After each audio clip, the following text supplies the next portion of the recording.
Coming to next different current components in a junction transistor.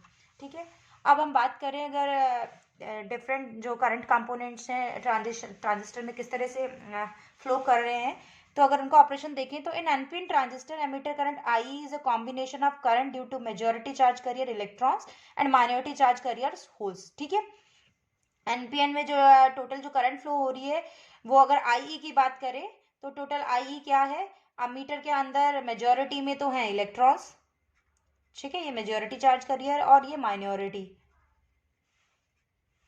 तो I is equal to I electron की वजह से plus I H holes की वजह से।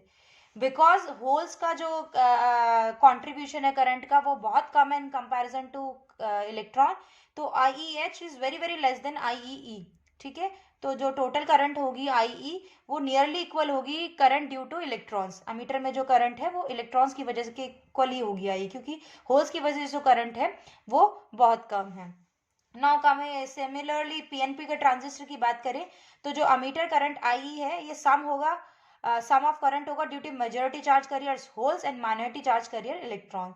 क्योंकि पीएनपी ट्रांजिस्टर में जो अमीटर पॉइंट है वो पी है, पी टाइप है, और पी टाइप में जो सबसे ज्यादा चार्ज कैरियर्स होते हैं वो होल्स होते हैं और सबसे कम क्या होते हैं, इलेक्ट्रॉन्स। तो इसमें जो आई का जो कॉम्बिनेशन होगा, आई क्या होगा, आई होगा होल्स, क्योंकि मेजॉरिटी में है पीएनपी में, और ये क्या है, माइनॉरिटी में।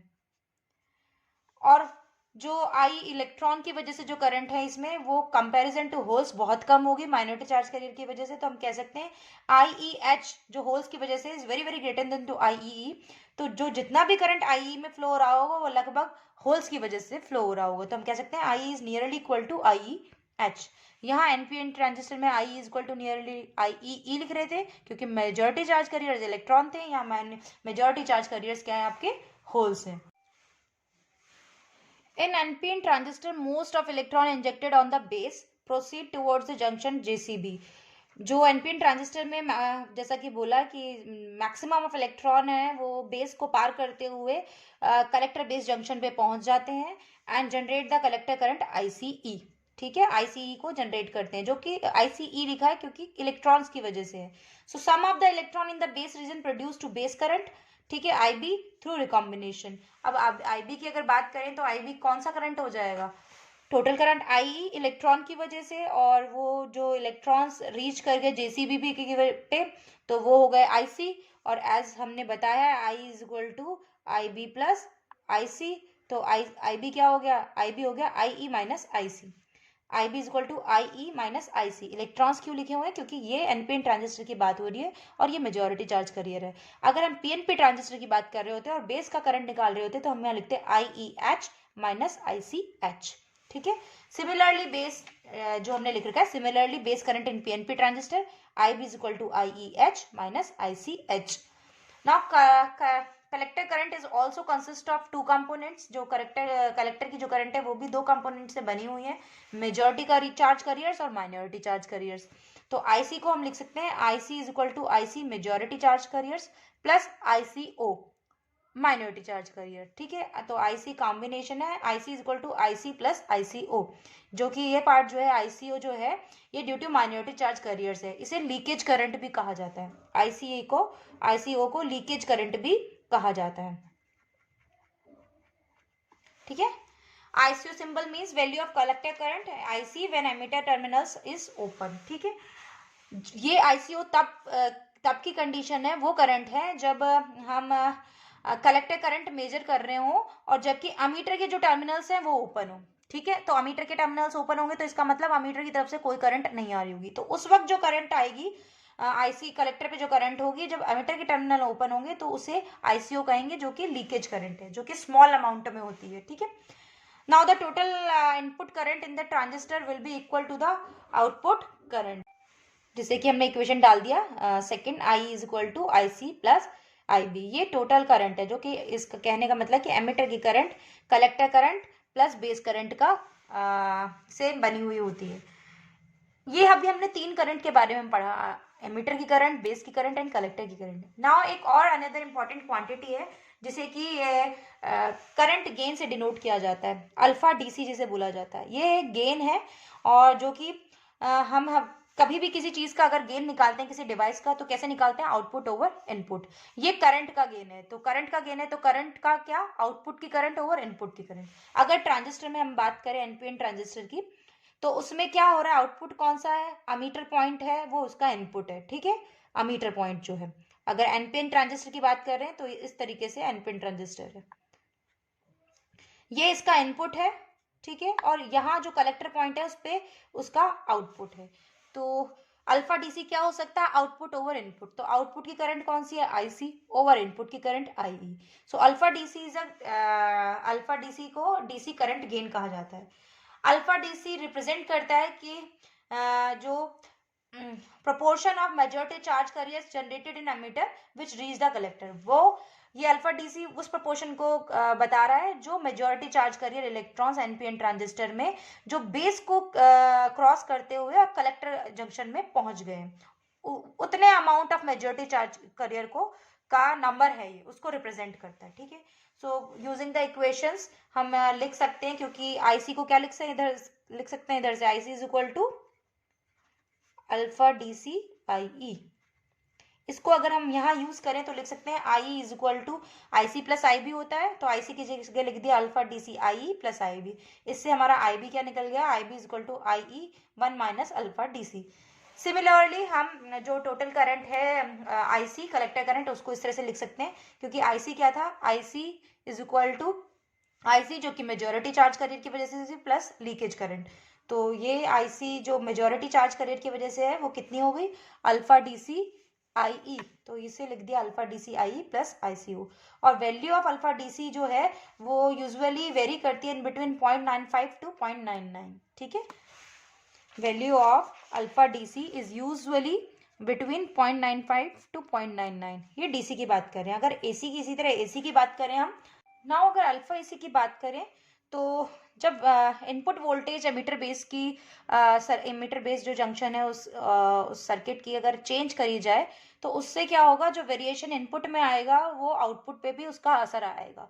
तो वो जो वेरिएशन है वो बहुत इंपॉर्टेंट होता है। इस वेरिएशन को in terms of AC current gain calculate किया जा सकता है। तो when the input voltage in the emitter based circuit is change, the dependence of variation of output current on variation of input current is more important. Thus in the dynamic state AC current gain is more relevant than the DC current gain, ठीक है। अगर variation है तो उस वक्त हम DC की जगह AC करंट गेन है वो मोर रेलिवेंट होगा। और AC की वजह से है क्या, वो वेरिएशन की वजह से, अगर चेंज इन इनपुट हो रहा है तो उससे चेंज इन आउटपुट भी आएगा। तो AC करंट गेन को कैसे लिख सकते हैं, अल्फा AC से डिनोट करेंगे, del IC over del I when VCB is constant. मतलब जब कलेक्टर और बेस जंक्शन की जो वोल्टेज है उसे कांस्टेंट कर कर हम चेंज इन मीटर और चेंज इन मीटर करंट की वजह से जो आउटपुट पे वेरिएशन आया है करंट में वो नोट कर सकते हैं, ठीक है। तो ये प्रोपोर्शन है आईसी ओवर आई का, variation in del IC over variation in I. और वैल्यू ऑफ अल्फा आईसी भी क्लियरली 0.95 टू 0.99 के बीच में ही होता है, लाइक अल्फा डीसी, ठीक है। यूनिट कोई नहीं है क्योंकि दोनों ही क्या है, रेशो है एक्चुअली, अल्फा एसी इज है करंट गेन रेशो या current over current, that is unitless quantity. Now coming to sign conversion and sign of various voltages and current in a junction transistor. कैसे हम assume करते हैं कि current का direction या voltage का डायरेक्शन ट्रांजिस्टर के अंदर पॉजिटिव रहेगा कि नेगेटिव रहेगा, ठीक है। तो साइन कन्वेंशंस कुछ बनाए गए हैं, अज्यूम करे गए हैं, उनके बारे में बात करते हैं। The sign convention for the current are that the current entering the junction transistor are taken as positive. वो जो करंट ट्रांजिस्टर में एंटर कर रही है, इनसाइड द ट्रांजिस्टर मूव कर रही है, उसको हम पॉजिटिव लेंगे। जो ट्रांजिस्टर से बाहर की तरफ जा रही है उसे हम नेगेटिव ट्रीट करेंगे। सो फर्स्ट कि करंट का डायरेक्शन कैसे डिसाइड होगा कि जब एंटरिंग द जंक्शन ट्रांजिस्टर तो करंट पॉजिटिव, जब लीव करेगी जंक्शन ट्रांजिस्टर देन नेगेटिव, ठीक है। इसी तरह in NPN transistor emitter current IE is negative while in PNP transistor it is positive. Reason हमारा ये है कि जो NPN जो ट्रांजिस्टर है उसमें जो करंट है वो आउटसाइड जा रही है, ठीक है। तो इसलिए हमने क्या कहा, जब भी ट्रांजिस्टर से करंट बाहर की तरफ जाएगी तो वो नेगेटिव ट्रीट करी जाएगी, और जब अगर वो इनसाइड द ट्रांजिस्टर आ रही है तो वो पॉजिटिव ट्रीट करी जाएगी। तो इसलिए जो अमीटर की जो करंट है वो पीएनपी में पॉजिटिव और एनपीएन ट्रांजिस्टर में नेगेटिव ट्रीट की जाती है। वोल्टेज के साइन कन्वेंशंस की बात करते हैं कि वोल्टेज को कब पॉजिटिव ट्रीट किया जाता है और कब नेगेटिव ट्रीट किया जाता है। The different voltages are treated as positive when in the symbol representing the voltage the terminal corresponding to the first letter in the subscript is positive with respect to the terminal corresponding to the second terminal। Simple सी बात है, अगर V12 बोल रहे हैं हम, ठीक है, अगर हम V12 बोल रहे हैं कि कोई वोल्टेज है वो 1 to 2 टर्मिनल है, ठीक है, तो उसका जो फर्स्ट सबस्क्रिप्ट है वो 1 है और जो सेकंड सबस्क्रिप्ट है वो 2 है, तो 1 इन रिस्पेक्ट टू 2 पॉजिटिव है, ठीक है। V12 को अगर हम पॉजिटिव बोल रहे हैं तो 1 विद रिस्पेक्ट टू 2 पॉजिटिव है। अगर इस फिगर से देखें हम, ये एनपीएन ट्रांजिस्टर है और ये इसका ई टर्मिनल, एमिटर टर्मिनल, ये बेस टर्मिनल, ये कलेक्टर टर्मिनल। इसमें 3 तरह की करंट फ्लो हो रही है क्योंकि ये रीजन फॉरवर्ड बायस है और ये रीजन रिवर्स बायस है। तो यहाँ जो फॉरवर्ड बायस हुआ तो यहाँ जो करंट फ्लो हो रही है वो आई फ्लो हो रही है, ये एन है क्योंकि इलेक्ट्रॉन का मूवमेंट इस साइड होगा तो करंट का डायरेक्शन अपोजिट साइड होगा, ठीक है। तो आई मूव कर रही है, तो नेक्स्ट इसमें बेस की तरफ आई भी जा रही है एंड कलेक्टर की तरफ आईसी मूव कर रही है। तो जो अमीटर और बेस की जो जंक्शन है, अमीटर और बेस की जो बीच की जो वोल्टेज है वो VEB हो गई, ठीक है।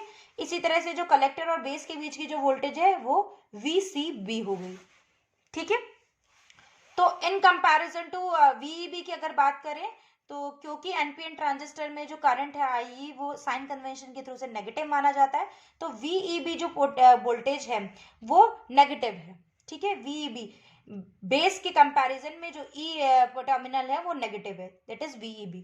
इसी तरह अगर VCB की बात करें तो VCB क्या है, रिवर्स बायस में है। रिवर्स बायस में तो हम कहेंगे VCB क्या है, पॉजिटिव है, ठीक है। क्यों पॉजिटिव है, ये जो करंट है वो इनसाइड द ट्रांजिस्टर मूव कर रही है, इनसाइड ट्रांजिस्टर मूव कर रही है, तो income VC with respect to base positive है, तो VCB is positive and VEB is negative. कुछ ट्रांजिस्टर्स हैं और उनके हम करंट और वोल्टेजेस को साइन कन्वेंशंस जो माने जाते हैं उनके फॉर्म में दर्शाया हुआ। ये ट्रांजिस्टर एनपीएन है, ये पीएनपी है, ये 3 करंट है आई, IB, IC, और ये 3 तरह की वोल्टेज है, VEB एमीटर और बेस के बीच की वोल्टेज, VCB कलेक्टर और बेस की वोल्टेज, और VCE कलेक्टर और एमीटर के बीच की वोल्टेज। तो अगर एनपीएन ट्रांजिस्टर की बात करें तो एमीटर करंट क्या होता है, नेगेटिव होता है, और IB और IC क्या होते हैं, पॉजिटिव होता है। क्यों, ये आउटसाइड द ट्रांजिस्टर है और ये दोनों इनसाइड द ट्रांजिस्टर है। एनपीएन ट्रांजिस्टर में VEB जो है वो नेगेटिव वोल्टेज होती है और VCB पॉजिटिव और VCE भी पॉजिटिव होती है, ठीक है। PNP transistor just reverse of NPN transistor, क्योंकि इनसाइड द करंट ट्रांजिस्टर के करंट जा रही है तो ये पॉजिटिव होगी, ये दोनों आउटसाइड जाती हैं ये नेगेटिव होंगी। VEB पॉजिटिव होगा और ये दोनों VCB और VCE नेगेटिव होगी। तो VCE voltage of collector with respect to emitter, VCB voltage of collector with respect to base, and VEB voltage of emitter with respect to base.